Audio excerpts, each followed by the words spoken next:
Queridas amigas e queridos amigos do Nocaute, hoje estamos vivendo um dia importante. Nesse momento que eu estou gravando aqui essa entrevista, está terminando os últimos momentos da visita do presidente Bolsonaro ao presidente Trump. Como não terminou, não dá para fazer um balanço completo, mas o que já aconteceu já nos permite, digamos, fazer tirar algumas conclusões, né? E a principal delas é, digamos, que tudo aquilo que se temia se concretizou. Quer dizer, não há, digamos, não se trata apenas de uma relação preferencial, não se trata apenas de um alinhamento em algumas teses, se trata sim de um alinhamento total. Eu até, digamos, se nós pensarmos e compararmos com o que ocorreu no início do governo Temer, eu me lembro que no início do governo Temer eu escrevi um artigo chamado Guinada à Direita no Itamaraty, que era o tempo de Serra, e depois veio Aloysio Nunes, né, em que, digamos, implicitamente se colocava o Brasil numa posição de subordinação em relação aos Estados Unidos no que diz respeito aos grandes temas mundiais. Mas havia, digamos assim, uma certa, um certo pudor em declarar, digamos, como foi declarado agora, como tem sido declarado agora, essa praticamente, não tem outra palavra, submissão explícita aos objetivos norte-americanos. Porque, vejam bem, por que razão o presidente do Brasil precisa apoiar a construção de um muro para separar o México dos Estados Unidos? O que isso diz respeito ao nosso interesse, independentemente do juízo de valor, que só poderia ser negativo, mas independentemente do juízo de valor que se faça a esse respeito, por que falar isso? Por que essa defesa assim tão ampla dos interesses norte-americanos? E a mesma coisa em relação a outros temas, ataques à China que foram feitos por outros membros da delegação, uma visão totalmente distorcida e às vezes até incompreensível da realidade quando exposta pelo ministro das Relações Exteriores. Tudo isso é preocupante. Mas além das palavras, né, que obviamente em diplomacia, como na vida, são importantes, há atos. E eu chamaria atenção, dentre aqueles que já estão concretizados, para o acordo para o uso da base de Alcântara e também a declaração, o decreto que unilateralmente concede vistos para cidadãos norte-americanos. Começando pelo segundo. Isso foi sempre muito discutido, porque sempre houve muita pressão, sobretudo das agências de turismo, que achavam que isso ia aumentar tremendamente o turismo. É uma ilusão isso, porque as pessoas não deixam de ver o Brasil, ou vêm ao Brasil, em função dos empecilhos burocráticos. Eu morei 2 vezes nos Estados Unidos, hoje totalizando 7 anos. Eu nunca ouvi ninguém dizer assim, olha, eu queria ir ao Brasil, mas não fui porque é muito difícil obter o visto. Isso pode ser que 1 ou 2 pessoas. Nunca ouvi ninguém dizer, eu queria fazer negócio no Brasil, mas não vou porque o visto era difícil. Então na realidade, um gesto de submissão em que você aceita que o seu parceiro, em teoria parceiro, né, mas na realidade é quase patrão, seja ele é bom o suficiente para vir ao seu país, mas você não é bom para ir ao país dele. Isso é uma coisa que me parece absurda e é uma coisa que certamente não corresponde ao interesse do país e ao desejo do Brasil de manter a sua autoestima internacional. Esse é um aspecto. O outro aspecto que eu mencionaria é Alcântara. Há ainda outras coisas que eu vou mencionar rapidamente, mas em relação ao Alcântara, o texto, que eu saiba, até hoje não foi divulgado. Né? Pelo menos os jornais de hoje não publicam. E eu acompanhei vários momentos dessa negociação, da tentativa de reviver o acordo de Alcântara depois de ele ter sido corretamente barrado pelo Congresso Nacional, com votos de congressistas de todos os partidos. E toda vez que havia esse esforço, isso esbarrava imediatamente em algumas condições inaceitáveis que os Estados Unidos impunham. Acho muito pouco provável que essas condições tenham mudado. E pelo pouco que eu sei, pelo pouco que transcendeu para a mídia, eu acho que essas condições continuam sendo inaceitáveis. Pode ter havido uma melhora no palavreado, ter sido, digamos assim, escolhido umas palavras menos intrusivas, menos ofensivas, mas o que está ali é a mesma coisa. Você, um brasileiro, não vai entrar lá sem no território nacional, sem parte do território nacional, sem autorização da autoridade americana. Apenas isso vai ser disfarçado com a ideia de, digamos assim, de um certificado de acesso a bens confidenciais, etc. Da mesma forma, a questão dos recursos que não podem ser usados no próprio programa espacial, especialmente no lançador. Na verdade, e as pessoas dizem, não, mas dinheiro não tem cor, não tem nenhum problema, porque você pode não usar isso, por exemplo, usar para casas populares e pegar o dinheiro que estava para as casas populares e botar no lançador. Não, não, não, não, isso não é assim, porque você acha que eles são bobos? Você acha que um senador americano que esteja preocupado do ponto de vista dos Estados Unidos com a questão estratégica do continente americano, ele não vai perceber que isso está acontecendo, ele não vai querer cobrar do governo americano, e muitas vezes isso sempre aconteceu, quer dizer, os Estados Unidos nunca favoreceram que o Brasil tivesse um programa de lançadores, e vai ter mais condições de criar restrições para esse programa de lançadores. Sobre isso, o Brasil tem que entender que essas coisas, como eu disse outro dia a um amigo que me perguntou, elas dizem respeito à soberania. Soberania custa caro mesmo. Se você quer manter a soberania, você tem que investir o Estado, não vai achar que alugando a base de Alcântara você vai construir o seu lançador de foguetes. Então o Brasil, que digamos eu me lembro que há mais ou menos 30 anos atrás eu acompanhei o ministro Renato Acher, saudoso ministro Renato Acher,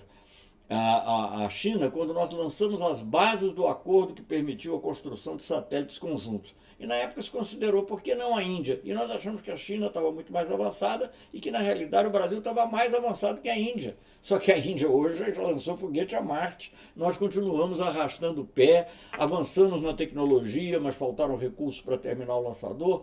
Enfim, então eu acho que essa visão mercantil, vamos ganhar dinheiro com Alcântara, não é uma visão que se coaduna com a soberania. E as condições, eu recordo que em determinado momento, quando se tentou negociar algo, se pediu reciprocidade. Obviamente que era uma reciprocidade teórica, porque o Brasil não iria lançar foguetes da Flórida, até porque a nossa base é melhor situada, não teria sentido.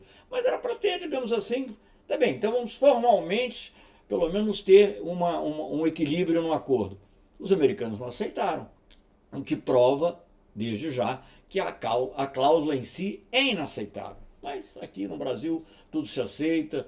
Agora, obviamente, esse tratado terá que passar pelo Congresso. A outra questão dos vistos eu já mencionei, e há outras questões que também estão aí na pauta, e eu acho que, não sei se já saíram, ou se vai sair no comunicado conjunto, que é essa declaração de ser membro preferencial, parceiro preferencial extra-OTAN, né? Major Partner fora da OTAN. Isso é um status que a Argentina obteve há anos atrás, na época do governo Menem, o ministro era o de Tela, lembram-se das relações carnais, e naquela época se parecia que era uma grande vantagem, só que a Argentina teve que desfazer a sua base de foguetes. A Argentina estava mais avançada até que o Brasil e teve que desfazer a sua base de foguetes, era o Condor, se eu não me engano, e abrir mão da sua tecnologia. E o que ela ganhou em troca? O que eles querem com essa declaração unilateral não é dar nenhuma vantagem, é talvez facilitar alguns procedimentos burocráticos na concessão das licenças de exportação para aumentar as suas exportações, para que o Brasil fique mais dependente dos Estados Unidos. Eu não tenho nada contra comprar dos Estados Unidos, eu sempre friso isso, o que a gente puder fazer com eles, faz com eles.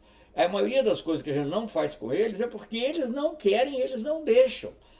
Eu me lembro, fui ministro da Defesa, quando estávamos discutindo uma determinada peça para o nosso marino de propulsão nuclear, o nosso comandante da Marinha foi aos Estados Unidos para procurar obter um determinado componente, não me recordo exatamente o que era, acho que era uma coisa que tinha a ver com a guiagem do submarino, algo assim, e os americanos, o comandante da Marinha deles, tinha tido uma atitude aparentemente positiva, mas na hora de concretizar o negócio, eles fazem aquele sistema interagências, né, de coordenação governamental, e a frase Departamento de Estado é sempre a mesma.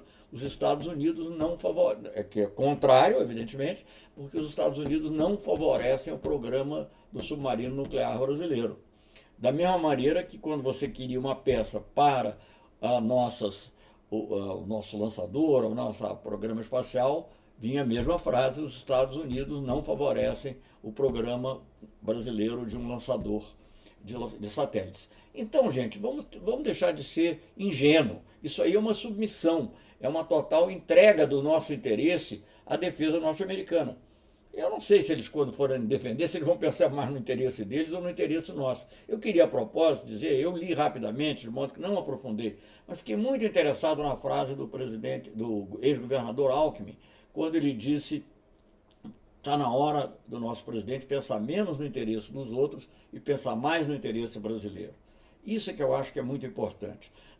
Não há razão, não há guerra ideológica, o Brasil não está o Brasil não pode, nem tem que estar imbuído dessa ideia, que nem nos Estados Unidos é verdadeira, cá para nós, né? Nem nos Estados Unidos é verdadeira, que é de você defender a civilização cristã ocidental contra o islamismo, contra o maoísmo. Aliás, o maoísmo, o marxismo cultural, aliás, o marxismo cultural, diga-se de passagem, é filho da civilização. Eles falam, hoje em dia falam muito da civilização judaico-cristã. Não há algo mais judaico-cristão do que o marxismo, sob certos aspectos, para quem estudar isso a fundo. Mas vamos deixar isso de lado. Então, é o que se vê, é essa coisa que nos assusta muito. E eu temo muito que hoje, na conversa, que deve estar se passando agora, vai se passar em poucos minutos, e tem uma conversa privada, em que eu vou estar muito poucos, não sei se terá algum militar para funcionar ali como elemento de moderação, se exija mais do Brasil em termos de apoio às ações na Venezuela. Eu tenho muita preocupação com isso, eu acho que esse é um caso muito grave e fiquei muito preocupado ao ouvir ontem o nosso presidente, o presidente do Brasil, se referir a capacidade bélica dos Estados Unidos nesse contexto de solução do problema venezuelano. Todas essas coisas são muito preocupantes e eu acho que o que mais pode surgir, eu não sei. A grande reivindicação brasileira, aparentemente, a meu ver, já é uma reivindicação errada, porque não nos beneficia. Entrar para o OCDE, por exemplo, teria efeitos negativos na nossa possibilidade de produção de remédios genéricos, que é uma coisa importante para a população brasileira, mas vamos deixar isso para lá, porque aparentemente não vai sair. Então eu acho que nós estamos numa situação de submissão, de entrega, baseado numa convicção ideológica de que os Estados Unidos são melhores. E o povo americano é melhor que o brasileiro. O povo americano tem direito de entrar no Brasil, os brasileiros não têm direito. Os brasileiros são potencialmente ilegais, ilícitos. Boa coisa não estão pensando, não estão querendo. E os americanos não, são bonzinhos, vão aqui gastar o dinheiro deles nas melhores coisas e comprar nossas empresas, eventualmente, talvez algum venha espionar, mas isso é irrelevante depois da presença, inclusive, inédita, do presidente brasileiro na CIA, porque algum jornal de hoje publicou que houve contatos com o João Goulart e o Juscelino, mas foram contatos em jantares, contatos assim, com os diretores. Nunca, o valor simbólico de uma visita é muito maior ao centro da espionagem mundial, o maior centro de espionagem mundial. É algo que realmente me espanta. Enfim, então essa é a situação, não vou nem entrar nos outros aspectos que também causam grande estranheza, que é uma ideologia que, aliás, também não consigo compreender bem, que mistura um pouco de escatologia com misticismo e salvacionismo, enfim. Mas mesmo deixando essa parte toda de lado, eu me preocupo com o Brasil. Eu queria tomar as palavras do governador Alckmin. Vamos nos preocupar com o Brasil, com os nossos interesses. Aliás, participei junto com ele, por exemplo, da inauguração do lançamento, que eles chamam roll-on, roll-over, do avião KC-390, grande transportador de tropas da nossa Embraer. Nossa Embraer que agora vai ser vendida para uma empresa que talvez esteja ameaçada de falência, né? Que é por causa dos últimos, que é a Boeing, por causa dos últimos acontecimentos. Enfim, tudo isso é extremamente preocupado. Agora, também não posso terminar essa resenha rápida aqui, que eu faço quase toda semana, né? Imitando um pouco o Jô Soares, que dizia que o programa dele era mais ou menos às 11h30, então também a minha resenha quase toda semana. Eu não posso deixar de mencionar o grande evento que houve no último sábado em relação ao Lula livre. E sobre isso eu quero dizer uma coisa repetir uma coisa que eu disse lá e que eu acho que é a coisa mais importante. O Brasil precisa de pacificação. O Brasil não precisa de visões hostis, não precisa de inimigos. E eu acho que a própria classe dirigente, economicamente dirigente no Brasil, vai compreender isso, que essa hostilidade, esse desejo de terminar de qualquer maneira com a esquerda, de eliminar o socialismo ou o comunismo que ia tomar conta do Brasil, que ninguém sabe como, não é isso. O Brasil precisa de diálogo, o Brasil precisa de conversa. E isso só vai acontecer quando o presidente Lula estiver solto. Então, acho que nós temos duas condições essenciais.